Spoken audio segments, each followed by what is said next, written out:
I gave my salam to the mountain, and I drank from the mountain stream, and I walked upon its surface, and it all felt like a dream. And this mountain, it is a Muslim, and I feel like he's my friend. And as I climbed onto his peak, I wished it would never end.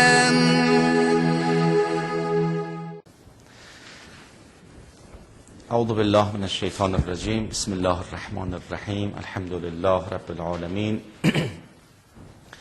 والصلاة والسلام علی سیدنا حبیب اله العالمین الذي سمی فی السماء بأحمد و فی الارض بأبی القاسم محمد.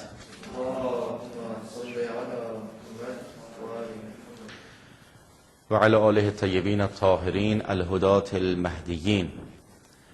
السلام علیک یا فاطمة الزهراء سیدة نساء العالمین و رحمت الله و برکاته. This is our 9th session. The topic is akhlaq, or Islamic morality, or Islamic ethics. Actually, akhlaq, even today or in this session, we are going to talk about this topic, but in Hawza or in seminaries, akhlaq and the topic of akhlaq is the first topic, not the last one.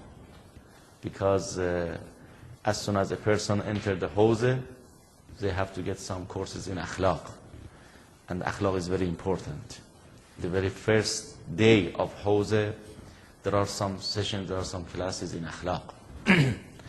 Because akhlaq and tazkiyah is very important for a person who wants to study Islam, to search about Islamic studies and all these things. But anyway, today inshallah we are going to know something about the definition of akhlaq. What is akhlaq? What is ilm al-akhlaq? And the goal of akhlaq. And also when we talk about akhlaq, we have to talk about insan and the soul and ruh and nafs of insan. There are some powers, there are some faculties for nafs, for ruh. So we will discuss about these faculties, these powers, and then we talk about pleasures and pains, virtues and vices, and finally we are talking about self-development, or in Farsi we say khudsazi. So these are the main topics that we have to know in the issue and in the topic of akhlaq and Islamic ethics. So we start with the definition of akhlaq. Muhammad is the beautiful name that you can start the beginning of today's topic. Definition. Akhlaq is an Arabic term referring to the practice of virtue, morality, and manners in Islamic theology and falsafa. It is the most commonly translated in English dictionaries as disposition, nature, temper, ethics, morals, or character. Akhlaq is the plural of the word khuluq, which means disposition. Disposition is a faculty, malaka of the soul, nafs, which unconsciously inspires activities. Malaka comes into existence through repetitive practice and is not easily destroyed. A particular malaka may appear because of one of the following reasons: fitra, natural state, the original state in which humans are created by Allah. Muslims believe Allah determines certain aspects of their life for which they're not accountable, their place of birth and physical appearance. Ada, habit, formed by continual repetition of certain acts and creates a certain disposition. Practice and conscious effort, which is persistent, which, if persistent, will eventually produce a disposition. Okay, now it is very important to know that when we talk about akhlaq, the first thing that is very important to know is about malaka. Malaka, when somebody, for example, repeats some action several times, after a while it becomes a habit, ada or malaka for him or her. And when something becomes malaka, it is very difficult to remove it.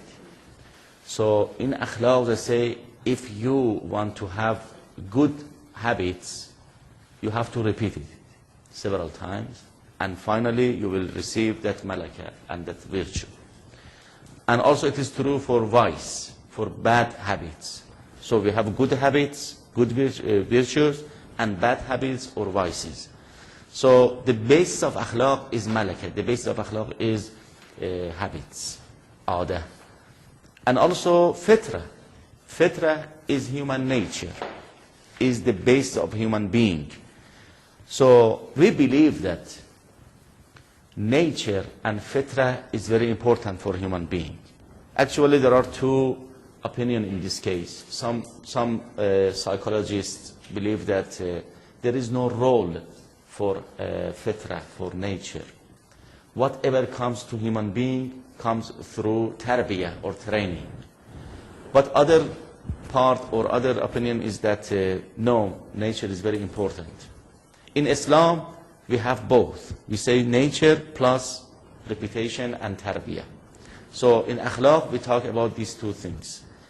The way that we can get and receive some habits, and also the way that we can train ourselves and to reach some level of malaka and akhlaq. Okay, Islamic ethics. Can you continue? Islamic ethics, akhlaq, defined as good character, historically took shape gradually from the 7th century and was finally established by the 11th century.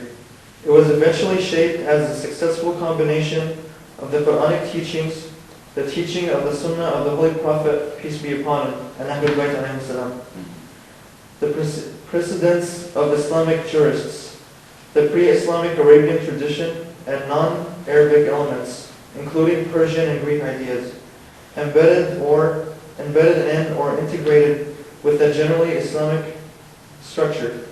Later, Muslim scholars expanded the religious ethic of the Quran and Hadith in immense detail. Very good. Okay, so when we historically we go back to Islam, we see that in the very beginning of Islam, we don't have any systematic, for example, ethics. We don't have a system. Whatever comes from Islam is from Quran. And Quran is the basis of akhlaq in Islam. When we want to know akhlaq of Islam, we refer to Quran. And then we refer to the Sunnah of Rasulullah and Ahlul Bayt. But after 2-3 centuries, some scholars like Farabi, like Ibn Muskawayh, like Ghazali, they made a system for akhlaq. For example, Ghazali created a very beautiful work. The name is Ihya al-Ulum or Ihya Ulum al-Din, which is very important in akhlaq. And also Ibn Muskawayh has his own work in akhlaq. So after 2-3 centuries, scholars started to create a system in akhlaq. But in the very beginning, we have only Quran and Hadith and some other traditions from Arab tribes or Persian tribes and some other things. So what is ilm al-akhlaq? Yes. When you say system, do you mean like praying? Oh, no, system of akhlaq. When we talk about ilm al-akhlaq, we have more explanation about the system.